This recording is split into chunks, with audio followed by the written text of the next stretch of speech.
Bienvenue sur notre chaîne. Aujourd'hui, nous vous emmenons en voyage à travers l'un des plus beaux pays du monde, le Portugal. Des rues pavées de Lisbonne aux plages ensoleillées de l'Algarve, le Portugal est un régal pour les sens. Restez avec nous jusqu'à la fin pour découvrir des paysages magnifiques, plonger dans des siècles d'histoire et découvrir la chaleur de la culture portugaise. Et oui, nous découvrirons quelques belles plages en cours de route. Notre premier arrêt est Lisbonne, la capitale animée du Portugal. Cette ville est un mélange harmonieux de charme d'antan et de dynamisme moderne, où chaque coin de rue raconte une histoire et chaque rue a une âme. Nous monterons au Castelo de São Jorge, une forteresse au sommet d'une colline offrant une vue imprenable sur la ville et le Tage. Cet ancien château, avec ses murs et ses tours imposants, veille sur Lisbonne depuis des siècles. De son emplacement avantageux, vous pouvez voir les toits de tuiles rouges de la ville s'étendre vers les eaux scintillantes du Tage. L'histoire du château est intimement liée à celle de Lisbonne elle-même. Et en explorant ses remparts et ses cours, vous ressentirez un lien avec le passé. Imaginez-vous en train de flâner dans le quartier de l'Alfama, un dédale de ruelles étroites où résonne la musique de fado et l'odeur du pain fraîchement sorti du four.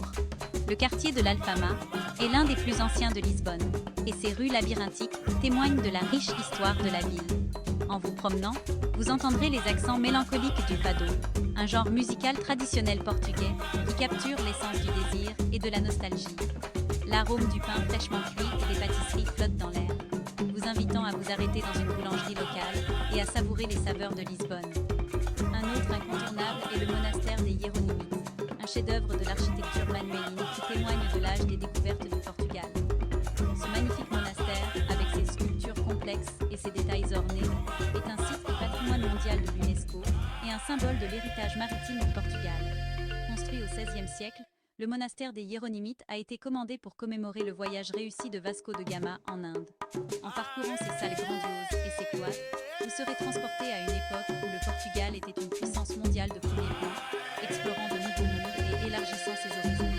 Et pour une expérience vraiment lisboète, montez dans le tramway 28.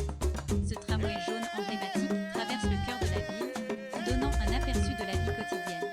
L'itinéraire du tramway vous emmène à travers certains des quartiers les plus pittoresques de Lisbonne, notamment Graça, Alfama et Beja.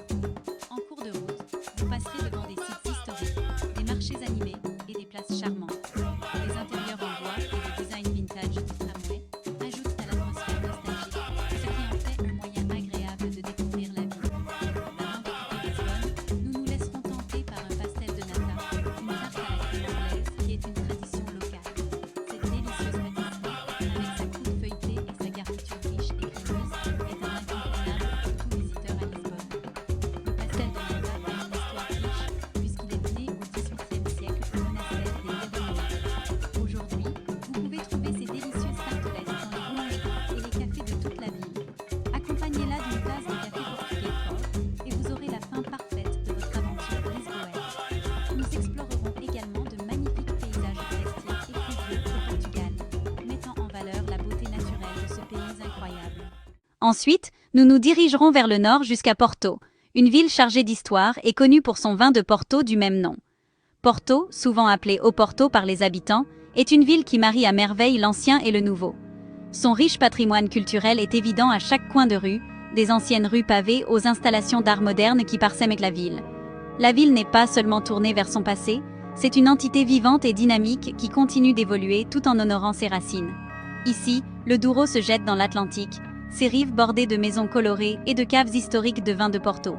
Le fleuve est la pierre angulaire de la région depuis des siècles, facilitant le commerce et fournissant de la nourriture. Les maisons colorées qui bordent ses rives témoignent de l'esprit dynamique de la ville et de l'amour de la vie de ses habitants. Ces maisons, avec leurs toits de tuiles rouges et leurs façades pastel, créent un décor pittoresque à la fois charmant et accueillant. Les caves historiques de vin de Porto, dont certaines remontent au XVIIIe siècle, offrent un aperçu du passé mouvementé de la ville et de sa longue tradition viticole.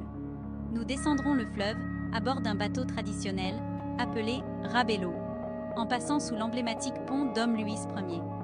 Ces bateaux étaient autrefois utilisés pour transporter les barriques de vin de Porto depuis les vignobles de la vallée du Douro jusqu'aux caves de Porto. Aujourd'hui, ils offrent un moyen unique de découvrir la ville depuis l'eau, en offrant des vues imprenables sur les toits et le paysage environnant. Le pont Dom Luís Ier, avec sa structure en fer à 2 niveaux, est une merveille d'ingénierie et un symbole de la ville. nous sentirons le doux balancement du bateau et la brise fraîche du fleuve pour une expérience inoubliable. Dans le quartier de la Ribeira, classé au patrimoine mondial de l'UNESCO, nous nous promènerons dans les ruelles étroites, à la découverte de places cachées et de cafés charmants. Ce quartier est le cœur de Porto, où l'histoire et la culture de la ville prennent vie. Les ruelles étroites, avec leurs pavés et leurs bâtiments anciens, sont un plaisir à explorer. Chaque tournant révèle une nouvelle surprise, qu'il s'agisse d'une place cachée avec une belle fontaine, d'un café charmant servant de délicieuses pâtisseries ou d'une boutique d'artisanat local vendant des objets artisanaux. Le quartier de la Ribeira est un endroit où le temps semble s'être arrêté, permettant aux visiteurs de s'immerger dans le riche patrimoine et l'atmosphère vibrante de la ville. Aucune visite à Porto n'est complète sans une visite de l'église São Francisco, un exemple étonnant d'architecture baroque avec un intérieur orné de feuilles d'or.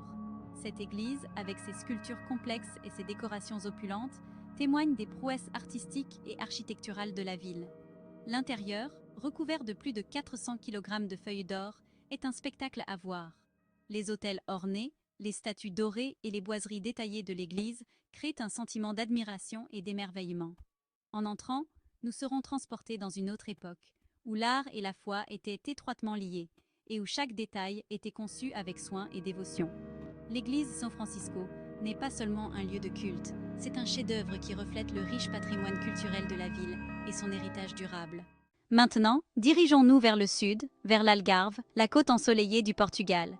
Ici, des falaises spectaculaires laissent place à des plages dorées, et les eaux azurées de l'Atlantique vous invitent à la baignade, au surf ou simplement à la détente. Nous explorerons la ville historique de Faro, avec sa charmante vieille ville et ses influences mauresques. À Lagos, nous nous émerveillerons devant la Ponta da Piedade, des formations rocheuses imposantes sculptées par la mer. Et à Salema, nous découvrirons une facette plus paisible de l'Algarve, avec son village de pêcheurs pittoresque et ses plages immaculées. Chapitre 4. La vallée du Douro. Des vignobles qui coulent comme des rivières. Préparez-vous à être captivé par la vallée du Douro, un site classé au patrimoine mondial de l'UNESCO et l'une des plus anciennes régions viticoles du monde. Cette vallée n'est pas seulement un régal pour les yeux, mais aussi un trésor d'histoire et de culture. La vallée du Douro produit du vin depuis plus de 2000 ans et ses traditions se sont transmises de génération en génération. Imaginez des vignobles en terrasse descendant en cascade vers le Douro, créant un paysage d'une beauté à couper le souffle. Ces terrasses sont un témoignage de l'ingéniosité humaine, creusées à flanc de colline pour maximiser l'exposition au soleil et le drainage des vignes. Le résultat est une mosaïque de verre et d'or qui change au fil des saisons, offrant une nouvelle perspective à chaque visite. Nous embarquerons sur un bateau traditionnel et descendrons le fleuve en nous imprégnant du paysage et en découvrant la viticulture unique de la région. Ces bateaux, appelés rabelos, étaient autrefois utilisés pour transporter les barriques de vin depuis les vignobles jusqu'au cap de Porto. En glissant sur le fleuve, nous entendrons les histoires des personnes qui ont consacré leur vie à cultiver ces terres et à produire certains des meilleurs vins du monde. Une visite dans une quinta, domaine viticole, local, est incontournable.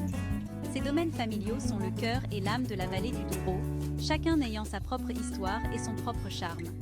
Nous rencontrerons les vignerons et nous nous familiariserons avec le processus méticuleux de culture, de récolte et de fermentation des raisins. Ici, nous dégusterons le célèbre vin de Porto de la région et les saveurs de cette région enchanteresse. Le vin de Porto, avec ses saveurs riches et complexes, est le reflet du terroir de la vallée du Douro. Nous explorerons les différents styles de Porto, du rubis doux et fruité au taoni vieilli et nuancé, et nous découvrirons les accords parfaits pour chacun. Ce voyage à travers la vallée du Douro ne se résume pas au vin. Il s'agit aussi des gens, de la terre et des traditions qui rendent cette région si particulière. Chapitre 5. Sintra, conte de fées et retraite royale. Préparez-vous à entrer dans un conte de fées à Sintra, une ville nichée au pied des montagnes de Sintra. Notre premier arrêt est le Palais national de Pena, un palais fantasque qui semble tout droit sorti d'un livre de contes. Perché au sommet d'une colline, il offre une vue panoramique sur les forêts environnantes et l'océan Atlantique au loin. Ensuite, nous plongerons dans les mystères de la Quinta da Regaleira. Ce domaine énigmatique est un labyrinthe de jardins, de grottes et de tunnels souterrains, imprégné de symbolisme et d'influence maçonnique. Chapitre 6. Évora, ruines romaines et tranquillité intemporelle. Notre dernier arrêt nous conduit à Évora, une ville dont la riche histoire remonte à l'époque romaine. Nous remonterons le temps au Temple romain, un témoignage remarquablement bien préservé du passé romain de la ville. Préparez-vous à être ému à la Capella dos Ossos, ou chapelle des ossements. Une chapelle effrayante mais fascinante décorée des ossements de milliers de moines. Et au cœur d'Évora, nous visiterons la cathédrale C, une magnifique cathédrale gothique qui domine les toits de la ville. Outro, até a próxima. Ce ne sont là que quelques-uns des nombreux endroits à visiter au Portugal. Avec ses magnifiques plages, ses villes historiques et sa cuisine délicieuse, le Portugal est un pays qui a quelque chose à offrir à chacun. De l'énergie vibrante de Lisbonne à la beauté tranquille de la vallée du Douro, le Portugal est un pays qui vous marquera longtemps après votre départ.